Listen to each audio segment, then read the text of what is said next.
So hi everyone, welcome back to AP Institute. This is Ganesh from AP Institute. అయితే ఈరోజు వీడియోలో ప్రధాన ఉద్దేశం ఏమిటి అంటే మన ఏపీ ఇన్స్టిట్యూట్ న్యూ బ్రాంచ్ అనేది రాజమండ్రిలో స్టార్ట్ చేయడం జరుగుతుంది. చాలామంది parents east Godavari and west Godavari నుంచి మాకు కాల్స్ లాస్ట్ 2 years నుంచి కాల్స్ చేయడం జరుగుతుంది. వాళ్ళు ఏంటి అంటే ఇన్స్టిట్యూట్ అనేది ఆఫ్లైన్ విజయనగరం వరకు మేము పంపించలేము, రాజమండ్రిలో లేదా రాజమండ్రి పరిసర ప్రాంతంలో బ్రాంచ్ స్టార్ట్ చేయమని వాళ్ళు అడగడం జరిగింది. దానివల్ల మేము ఈ 2025 సైనిక్ స్కూల్ నవోదయ ఆర్ఎంఎస్ ఎవరైతే అపీర్ అవుతున్నారో ఆ స్టూడెంట్స్ కోసం ఈ ఇయర్ మేము బ్రాంచ్ అనేది స్టార్ట్ చేశాము. అయితే ఈ బ్రాంచ్ స్టార్ట్ చేసేటప్పుడు ఈ బ్రాంచ్ అనేది ఎక్కడ మేము స్టార్ట్ చేసాము అంటే రాజమండ్రిలో కంబాల చెరువు దగ్గర Korukonda road Bijili ice factory ఎదురుగా 3rd floorలో మా ఇన్స్టిట్యూట్ బ్రాంచ్ అనేది స్టార్ట్ చేయడం జరిగిందండి. అయితే ఎవరైతే సైనిక్ స్కూల్ నవోదయ ఆర్ఎంఎస్ మీ పిల్లలకి కోచింగ్ ఇప్పిద్దాము అనుకుంటే వాళ్ళ కోసం ఒక ప్రత్యేక బ్యాచ్ అనేది స్టార్ట్ చేస్తున్నాం. అయితే ఈ బ్యాచ్లోకి రాకముందు మేము ఒక స్కాలర్షిప్ టెస్ట్ కూడా పెట్టడం జరుగుతుంది. ఈ టెస్ట్లో కానీ మంచి మార్క్స్ కానీ వచ్చినట్లయితే మా ఇన్స్టిట్యూషన్ ఫీజులో డిస్కౌంట్ కూడా ఇవ్వడం జరుగుతుంది. అయితే ఈ ఎగ్జామ్ ఎప్పుడు మేము కండక్ట్ చేస్తున్నాము అంటే February 25th, 2024. ఈ ఫిబ్రవరి మంత్లో 25th మేము ఈ ఎగ్జామ్ అనేది కండక్ట్ చేయబోతున్నాము. అయితే ఈ స్కాలర్షిప్ టెస్ట్కి సిలబస్ ఏంటి, ఎవరెవరు ఈ ఎగ్జామ్స్ రాయొచ్చు అనేది మీకు ఈ వీడియోలో తెలియజేస్తాను. అయితే ఈ స్కాలర్షిప్ టెస్ట్ వచ్చేసరికి ఎవరెవరు రాయొచ్చు అంటే 6th ఎంట్రన్స్కి అదేవిధంగా 9th ఎంట్రన్స్కి ఎవరైతే కోచింగ్ తీసుకుందామో అనుకుంటున్నారో వాళ్ళు ఈ ఎగ్జామ్ రాయొచ్చు. అయితే ఈ 6th ఎంట్రన్స్ ఎవరైతే జాయిన్ చేద్దాం అనుకుంటున్నారో ప్రెజెంట్ 3rd నుంచి 4thకి వచ్చిన వాళ్ళు, అంటే ఇయర్ 3rd చదివి నెక్స్ట్ ఇయర్ 4thకి వచ్చిన వాళ్ళు ప్రీ సైనిక్ బ్యాచ్ అని ఉంటుంది వాళ్ళకి, అంటే 2 years కోచింగ్ ఉంటుంది. ఎందుకంటే ఈ సిలబస్ చాలా ఎక్కువ సిలబస్, ఈ సిలబస్ అంతా వాళ్ళు 1 yearలో రిసీవ్ చేసుకున్నా సరే పర్ఫెక్ట్గా ఫుల్ మార్క్స్ రావాలి అంటే 2 years కోచింగ్ అనేది కంపల్సరీ ఉండాలి. అందుకే ప్రీ సైనిక్ బ్యాచ్ అనేది మనం 4th క్లాస్లో మనం 4th క్లాస్ పిల్లలకి తీసుకుంటున్నాము. అదేవిధంగా 5th and 6th class. 5th class and 6th class వచ్చేసరికి ఏంటి అంటే ప్రెజెంట్ 4th నుంచి 5thకి వచ్చేవాళ్ళు, అదేవిధంగా 5th క్లాస్ నుంచి 6thకి వచ్చేవాళ్ళు కూడా డేట్ ఆఫ్ బర్త్ సరిపోతే ఆ date of birth A date of birth ఉండాలో మీకు ఇప్పుడు తెలియజేస్తాను నేను. అలా 6th క్లాస్కి వచ్చిన వాళ్ళు కూడా ఎగ్జామ్ రాయొచ్చు. 5th నుంచి 6thకి వచ్చిన వాళ్ళు రాయొచ్చు, 4th నుంచి 5thకి వచ్చిన వాళ్ళు రాయొచ్చు, 3rd నుంచి 4thకి వచ్చిన వాళ్ళు కూడా రాయొచ్చు. అయితే 4th, 5th, 6th ఈ క్లాసెస్ ఎవరైతే ప్రజెంట్ చదువుతున్నారో వాళ్ళు 6th ఎంట్రన్స్కి రాయొచ్చు. అదేవిధంగా 7th క్లాస్ 8th క్లాస్ చదువుతున్న వాళ్ళు ప్రజెంట్ 6th నుంచి 7thకి వచ్చిన వాళ్ళు, అదేవిధంగా 7th నుంచి 8thకి వచ్చిన వాళ్ళు, 8th నుంచి 9thకి వచ్చిన వాళ్ళు కూడా మేము ఏదైతే డేట్ ఆఫ్ బర్త్ లిమిట్ చెప్తామో ఆ లిమిట్ మధ్యలో ఉంటే వాళ్ళు కూడా రాయొచ్చు. కాకపోతే సైనిక్ స్కూల్లో సీట్ కానీ వచ్చినట్లయితే వాళ్ళు 9thకి వెళ్ళేటప్పుడు సీట్ వస్తుంది, కానీ అగైన్ సెకండ్ టైం 9th చదవాల్సి వస్తుంది, ఇక్కడ అగైన్ సెకండ్ టైం 6th చదవాల్సి వస్తుంది. మాకు సైనిక్ స్కూల్లో సీట్ ఇంపార్టెంట్, క్లాస్ ఇంపార్టెంట్ కాదు అనుకుంటే మీరు ఒక 1 year ఎక్స్ట్రా ఉంచి కూడా మీరు ఈ కోచింగ్ అనేది ఇప్పించవచ్చు. అయితే ఎవరైతే ఇయర్ కోచింగ్ తీసుకుందామో అనుకుంటున్నారో వాళ్ళ పిల్లల యొక్క డేట్ ఆఫ్ బర్త్ లిమిట్ అనేది కంపల్సరీ ఈ లిమిట్ మధ్యలో ఉండాలి. ఏంటి అంటే ఈ లిమిట్ మొదటిగా సైనిక్ ప్లస్ ఆర్ఎంఎస్ ఎగ్జామ్కి ఎవరైతే ఇయర్ అపీర్ అవుతున్నారో వాళ్ళు 2013 April 1st నుంచి 2015 March 31st మధ్యలో పుట్టి ఉండాలి. 2013కి 2015కి మధ్యలో April 1st నుంచి March 31st మధ్యలో పుట్టిన వాళ్ళు మాత్రమే 2025 ఎంట్రన్స్ ఎగ్జామ్కి ఎలిజిబుల్ ఉంటుంది సైనిక్కి ఆర్ఎంఎస్కి. అదేవిధంగా నవోదయ వచ్చేసరికి 2013 May 1st నుంచి 2015 July 31st వరకు దీనికి ఎలిజిబిలిటీ ఉంటుంది. ఈ డేట్ ఆఫ్ బర్త్ మధ్యలో పుట్టిన వాళ్ళు మాత్రమే ఈ ఇయర్ 2025 ఎగ్జామ్కి ఎలిజిబిలిటీ ఉంటుంది. అదేవిధంగా 9th ఎంట్రన్స్ రాసే వాళ్ళు ఏంటి అంటే సైనిక్ కానీ ఆర్ఎంఎస్ కానీ రాద్దాము అనుకుంటే 2010 April 1st నుంచి 2012 March 31st మధ్యలో, అదేవిధంగా నవోదయ వచ్చేసరికి 2010 May 1st నుంచి 2012 July 31st మధ్యలో పుట్టి ఉండాలి. ఈ 2 ఎగ్జామ్స్కి పై డేట్ ఆఫ్ బర్త్, ఈ ఎగ్జామ్కి కింద డేట్ ఆఫ్ బర్త్. మీరు ఈ వీడియోని చూస్తున్నప్పుడు దీన్ని స్క్రీన్ షాట్ తీసుకొని ఆ డేట్ ఆఫ్ బర్త్ లిమిట్ మధ్యలో మీ పిల్లలకి కానీ ఉన్నట్లయితే మీరు ఈ ఇయర్ కోచింగ్ ఇప్పించవచ్చు.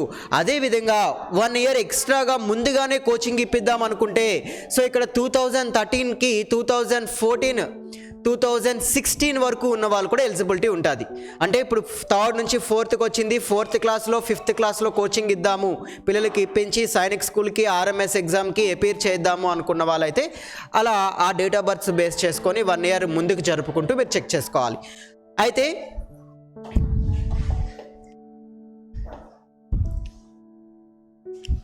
సో ఈ 25th ఫిబ్రవరి 25న మేము కండక్ట్ చేసే ఎగ్జామ్ సో రాజమండ్రిలో ఒక స్కాలర్షిప్ టెస్ట్ అనేది పెట్టడం జరిగింది. అయితే ఆ ఇన్స్టిట్యూట్ రాజమండ్రి బ్రాంచ్ యొక్క కంప్లీట్ అడ్రస్ ఏంటి అంటే door number 22/9/14 Korukonda road, arts college back side, Bijili ice factory opposite, Rajahmundry.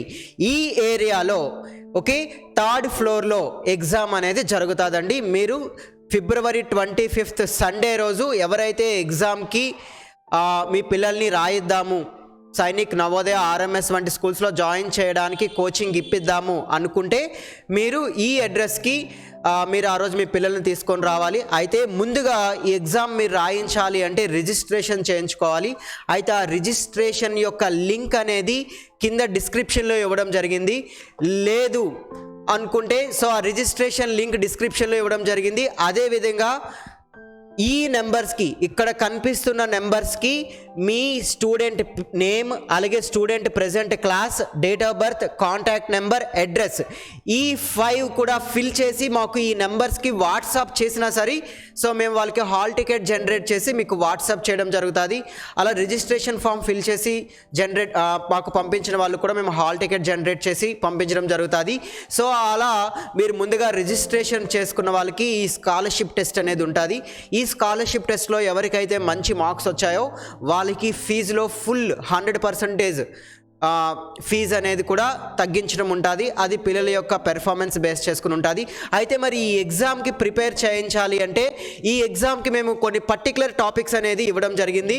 So ఈ ఎగ్జామ్కి మేము ఇచ్చే టాపిక్స్ ఏంటి అంటే సో టోటల్ ఎగ్జామ్ పేపర్ వచ్చేసరికి 100 మార్క్స్కి ఉంటుంది, 50 బిట్స్ 100 మార్క్స్ ఉంటుంది, 50 bits. Exam time 1 hour 10 minutes. అయితే so exam time 1 hour 10 minutes అంటే 70 మినిట్స్లో 50 బిట్స్ అనేవి రాయాలి. అయితే మ్యాథ్స్ నుంచి 20 బిట్స్ ఇవ్వడం జరుగుతుంది. అయితే మ్యాథ్స్ నుంచి ఏ టాపిక్స్ మీరు ఎగ్జామ్కి తీసుకొని వద్దాము అనుకుంటున్నారో ఈ టాపిక్స్ అన్నీ కూడా మీరు ప్రిపేర్ చేయించాలి. ఇవన్నీ కూడా 4th వరకు అండ్ 5thలో కొన్ని బేసిక్ ఓకే. నెంబర్ సిస్టమ్ వచ్చేసరికి Roman numbers, place values and face values, Indian and international system of unit, basic word problems, అదేవిధంగా ఎల్సిఎం హెచ్సిఎఫ్, మెజర్మెంట్స్, అలాగే స్క్వేర్, రెక్టాంగిల్ ఫార్ములాస్, వాటిపైన basic problems, fractions, decimal fractions, mathematical operations means addition, subtraction, division, multiplications, వాటిని base చేసుకున్న సింప్లిఫికేషన్స్. వీటిపైన only 6 topics పైన 20 bits ఇవ్వడం జరుగుతుంది. తర్వాత ఇంగ్లీష్ వచ్చేసరికి పార్ట్స్ ఆఫ్ స్పీచ్, ఒక ప్యాసేజ్, సినోనిమ్స్, యాంటోనిమ్స్ మీద ఉంటుంది. తర్వాత ఇంటెలిజెన్స్ వచ్చేసరికి odd man out, analogy, figure counting, mirror images, coding and decoding, both verbal and non verbal 10 bits ఇవ్వడం జరుగుతుంది.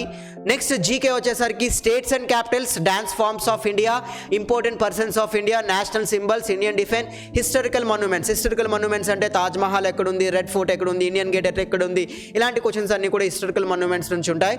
నెక్స్ట్ సైంటిఫిక్ డివైజెస్, మనం డైలీ ఉపయోగించే డివైజెస్ అంటే స్పీడోమీటర్, ఓడోమీటర్, థెర్మోమీటర్, అటువంటి ఇన్స్ట్రుమెంట్స్ ఎక్కడ యూజ్ చేస్తాము అలాంటివన్నీ కూడా స్టేట్స్, క్యాపిటల్స్, వీటిపైన జీకే 10 బిట్స్ ఇవ్వడం జరుగుతుంది. ఇలా టోటల్ 50 బిట్స్ ఇవ్వడం జరుగుతుంది. ఈ 50 బిట్స్ నుంచి 100 మార్క్స్, ఈచ్ బిట్ 2 మార్క్స్, ఎవరికైతే మంచి మార్క్స్ వస్తాయో వాళ్ళకి స్కాలర్షిప్ కూడా ఇవ్వడం జరుగుతుంది. సో ఎవరైతే మీ పిల్లలకి Sainik school, Navodaya and RMS వంటి ఎంట్రన్స్ ఎగ్జామ్స్కి కోచింగ్ ఇప్పించి మీ పిల్లల యొక్క ఫ్యూచర్ సో ఈ ఎగ్జామ్స్కి కోచింగ్ ఇవ్వడం వల్ల యూజెస్ ఏమిటి అంటే సో వాళ్ళు ఈ ఎగ్జామ్ కోచింగ్ తీసుకున్న తర్వాత 10th క్లాస్ వరకు కూడా ఉన్న ప్రతి సిలబస్ని కూడా, ప్రతి టాపిక్ని కూడా చాలా స్పీడ్గా రిసీవ్ చేసుకుంటారు. సో ఫ్యూచర్లో అన్ని క్లాసెస్ కూడా వాళ్ళకి చాలా ఈజీగా అర్థమవుతాయి. అదేవిధంగా వాళ్ళకి ఇప్పటి నుంచే కాంపిటేటివ్ అవేర్నెస్ ఉండడం వల్ల మీరు ఎటువంటి competitive exams like Olympiad, IIT, NEET, అలాగే అన్ని గవర్నమెంట్ ఉద్యోగాలకు సంబంధించినవి అన్నిటికీ కూడా మంచి ఫౌండేషన్ అనేది ఇక్కడ వస్తుంది. సో వాళ్ళ బ్రెయిన్ చాలా షార్ప్ అవుతుంది. సో ఇన్ని అంటే మీ పిల్లల యొక్క ఫ్యూచర్ మంచిగా ఉండాలి అని ఉద్దేశం ఉంటే సో అలాంటి మంచి స్కూల్స్ కూడా సైనిక్ నవోదయ ఆర్ఎంఎస్ స్కూల్స్, ఇలాంటి స్కూల్స్లో జాయిన్ చేయొచ్చు. అలా సీటు వచ్చినా రాకపోయినా ఆ కోచింగ్ తీసుకోవడం వల్ల మాత్రం ఉన్న బెనిఫిట్ ఏంటి అంటే వాళ్ళు ఫ్యూచర్లో ఉన్న అన్ని క్లాసెస్ని కూడా చాలా ఫార్వర్డ్గా ఉంటారు. ఎందుకంటే డిగ్రీ లెవెల్ వరకు ఉన్న సిలబస్ అంతా కూడా వీళ్ళు ఈ 5th క్లాస్లోనే నేర్చుకోవడం వల్ల వాళ్ళు ఈజీగా ఫ్యూచర్ అన్ని క్లాసెస్ కూడా వాళ్ళు హ్యాపీగా అన్నీ కూడా ప్రతి ఎగ్జామ్స్ కూడా మంచిగా రాయడం జరుగుతుంది. అయితే ఎవరైతే ఈ ఎగ్జామ్ రాయిద్దాము, స్కాలర్షిప్ టెస్ట్ రాయిద్దాము, అదేవిధంగా రాజమండ్రిలో ఈ న్యూ బ్రాంచ్లో ఇన్స్టిట్యూట్లో మీ పిల్లల్ని జాయిన్ చేద్దాము అనుకుంటే so please contact the above number. Okay, so ఎవరికైనా ఏమైనా అడ్మిషన్స్ రిలేటెడ్ కానీ లేదా స్కాలర్షిప్ టెస్ట్ ఎగ్జామ్ రిలేటెడ్ కానీ ఏమైనా డౌట్స్ కానీ ఏమైనా ఉంటే so please contact my number. So thank you for watching. All of you take care. Bye bye.